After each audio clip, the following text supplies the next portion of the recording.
Hello, this is Dr. Grande. Today I will analyze the case of Qinxuan Pan. First, I'll look at the background of this case, move to the timeline of the crime, then offer my analysis. Qinxuan Pan was born on April 16, 1991 in China and was raised in Malden, Massachusetts. Media sources have used wildly different pronunciations of his first name. I think the correct pronunciation is Qinxuan, but with all the versions out there, I will refer to him using his last name, Pan. It appears as though Pan had an aptitude for mathematics. He competed in the International Mathematical Olympiad in Germany and won a silver medal. As far as his education, he attended the Massachusetts Institute of Technology and was working toward a PhD. Pan was studying artificial intelligence. He lived with his mother and father on Clifton Street in Malden. In January 2019, Pan met a woman named Zion Perry in a Christian group they both belonged to. The couple was never romantically involved, they were just friends.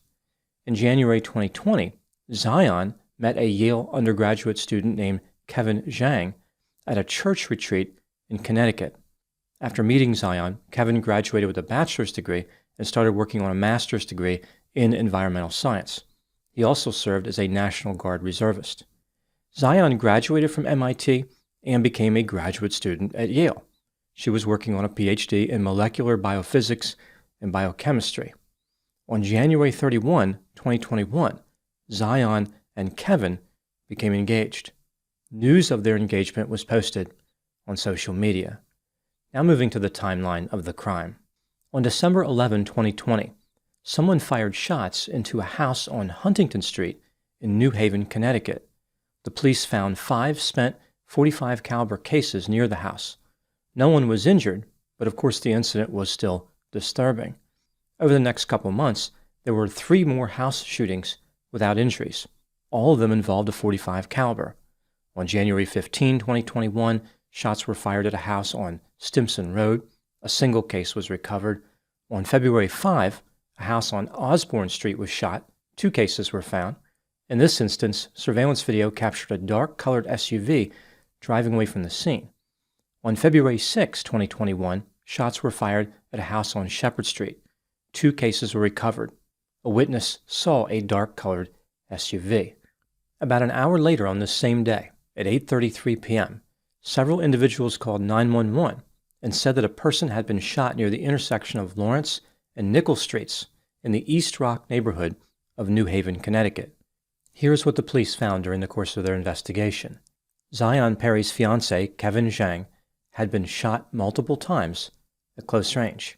His body was in the street about 100 feet from his silver Toyota Prius. He was shot not long after leaving Zion's apartment and was only 2 blocks away from her residence. 8 spent .45 caliber cases were found near Kevin's body. A witness said that a dark-colored SUV drove away from the scene of the murder. It may have been a GMC Terrain. Video surveillance obtained from a nearby residence supported this witness's account. The video captured the sound of a motor vehicle collision. At this point, Kevin's Toyota Prius could be seen entering the frame, followed closely by a dark-colored SUV. It appeared as though the SUV had struck Kevin's vehicle. The Prius stopped, and the hazard lights were activated. The SUV went into reverse, exited the frame, and could be heard striking another vehicle. Kevin exited his Prius and walked toward the SUV. After he left the frame, 2 gunshots could be heard, followed by a scream and 6 additional gunshots. A few seconds later, the SUV was captured driving past Kevin's Prius on Lawrence Street with its headlights deactivated. Another surveillance camera captured the SUV heading toward the entrance ramp for Interstate 91 North. Initially, the police were not sure what to make of this murder scene. Was this a random road rage killing? Was Kevin specifically targeted? Was the murder connected to the house shootings, which had been plaguing the area? There was no way to know, but new evidence was soon uncovered. At 8:57 p.m., less than a half hour after the murder, a security guard at a scrapyard called Sims Metal Management called 911 and said that a suspicious vehicle had driven through the property. Police officers from North Haven, which is different than New Haven, responded to the call. When they arrived, they found Pan sitting in a 2015 GMC Terrain which was stuck on railroad tracks near the scrapyard. Again, Pan is an MIT graduate student who had been friends with Kevin's fiancée, Zion. The police approached Pan, and he exited the vehicle. He explained that he was trying to drive to Massachusetts when he became stuck on the tracks. Officers noticed that the license plate on the GMC Terrain had been reported lost or stolen. Pan said that the vehicle was a rental, but he could not produce a rental agreement. He had no explanation for the lost or stolen plate. As it turns out, the authorities in New Haven had incorrectly claimed that the driver of the SUV involved in Kevin's murder was black. Therefore, the police in North Haven did not connect Pan to the murder. They figured that he simply became lost and drove through the scrapyard. The North Haven police seized the SUV and had it towed from the scene. They told Pan if everything checked out, he could pick up the vehicle in the morning. The tow truck driver dropped Pan off at the Best Western Hotel at 201 Washington Avenue. When Pan exited the tow truck, he jumped on the flatbed to retrieve his belongings from the SUV. He was repeatedly told by the driver to get off the flatbed, but he ignored him. Pan seemed desperate to retrieve his property from the vehicle, so the driver retrieved it for him. One of the items the driver retrieved and gave to Pan was a blue bag. On the next day, February 7, at about 11 a.m., the police received a call from an Arby's restaurant at 267 Washington Avenue, which was right next to the Best Western Hotel. Employees had discovered bags, including a blue bag, which contained some curious items. For example, a Ruger .45 caliber handgun, magazines, a gun case, and a few boxes of .45 caliber ammunition. This was the same ammunition used in Kevin's murder. However, tests indicated the handgun was not the murder weapon. The police noticed that there was a label on the blue bag that read City of Malden, Massachusetts. This is where Pan lived. The police took a closer look at Pan and realized that he was Facebook friends with Kevin's fiancée, Zion. They now realized he was connected to the murder victim. Later, the police learned that he had a recent habit of going to car dealerships in Massachusetts and taking test drives of GMC Terrain SUVs. These test drives corresponded with the house shootings in New Haven, Connecticut. The 2015 GMC Terrain that the police seized when Pan was on the railroad tracks had been taken from a dealership in Mansfield, Massachusetts, 38 miles south of Malden. Pan had put a commercial license plate from Connecticut on the vehicle to prevent it from being identified. This is the plate that came back as lost or stolen. In the SUV, the police found Kevin's blood on the gear shifter. Also, damage to the back of Kevin's Prius was consistent with a license plate bracket mounted on the front of the Terrain. This made it seem like the Terrain was the vehicle that bumped into Kevin.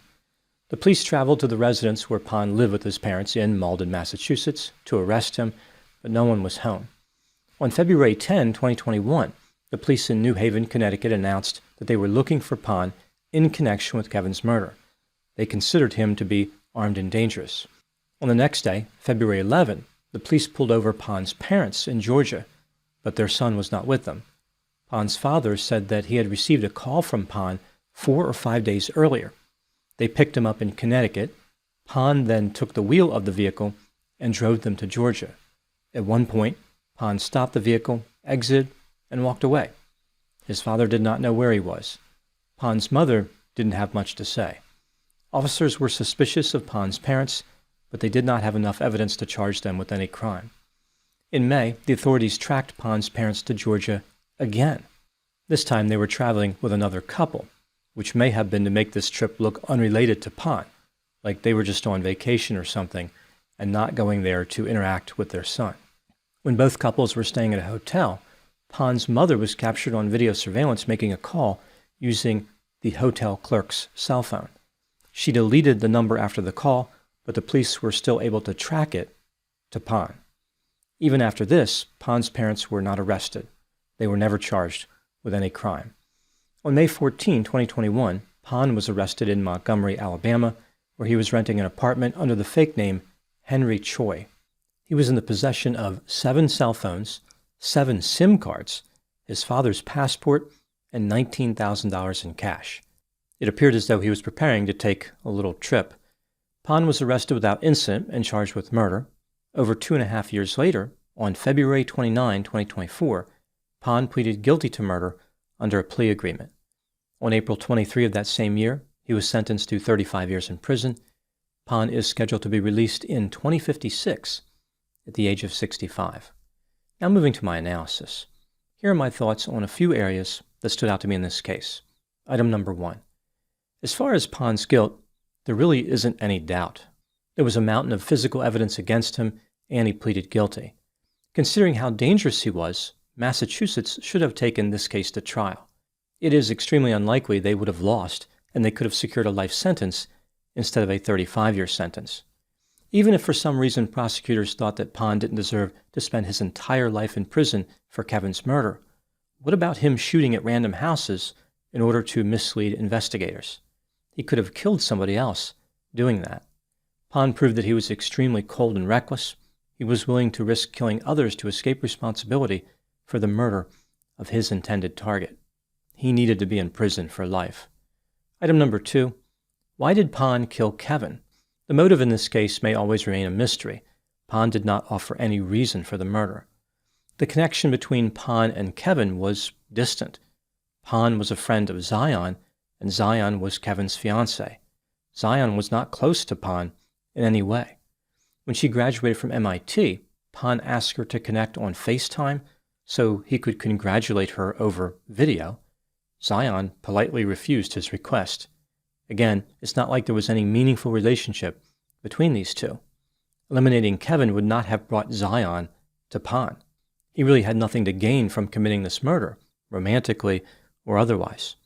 It is reasonable to believe that Pan had some type of obsession and/or fantasy involving Zion. Maybe he falsely believed that eliminating Kevin would somehow advance his romantic prospects. The timing of Pan's activity in New Haven is curious. Kevin and Zion became engaged on January 30, 2021, and it was posted on social media. It stands to reason that Pan saw this and became angry and jealous. However, about 7 weeks earlier, on December 11, 2020, Pan conducted the first house shooting in New Haven. This is the one on Huntington Street. Clearly, this was to throw off investigators for the upcoming murder of Kevin. Pan was trying to establish this idea that there must have been a random shooter in New Haven using a .45 caliber handgun. This shooter would strike a few houses, then end up killing someone, but the murder victim was not specifically targeted. In theory, this would prevent the police from considering Pan as a potential suspect. Pan put this plan in motion prior to the engagement announcement. He intended to kill Kevin whether or not Kevin became engaged to Zion. Item number 3. Pan was clearly an intelligent individual. He was a PhD student studying artificial intelligence. Some have tried to make this argument that he was a master criminal. Pan used a lot of tactics in order to throw off the police. For example, the house shootings in advance of Kevin's murder, using test drive vehicles instead of his own vehicle, using a different license plate, and Pan removed fuses in order to disable the GPS systems in the vehicles that he borrowed. This may make him seem sophisticated, but Pan made many mistakes. For example, he killed Kevin in an area where there was a surveillance camera. Instead of using a revolver, he used a semi-automatic pistol, which left behind spent cases.